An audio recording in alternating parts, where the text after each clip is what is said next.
اعوذ باللہ من الشیطان الرجیم بسم اللہ الرحمن الرحیم۔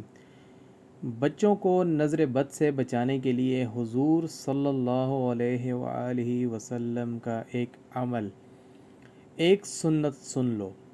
جب حسن یا حسین بیمار ہوتے تھے تو بخاری کی حدیث ہے، حضور صلی اللہ علیہ وآلہ وسلم یہ دعا پڑھتے تھے: اعوذ بکلمات اللہ التامات من کل شیطان وہامۃ ومن کل عین لامۃ۔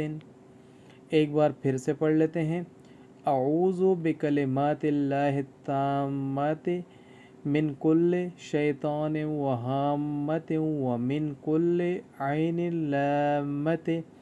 میں اللہ کے کلمات تامہ کی پناہ لیتا ہوں ہر شیطان اور زہریلی بلا کے شر سے، اور ہر لگنے والی نظر بد کے شر سے۔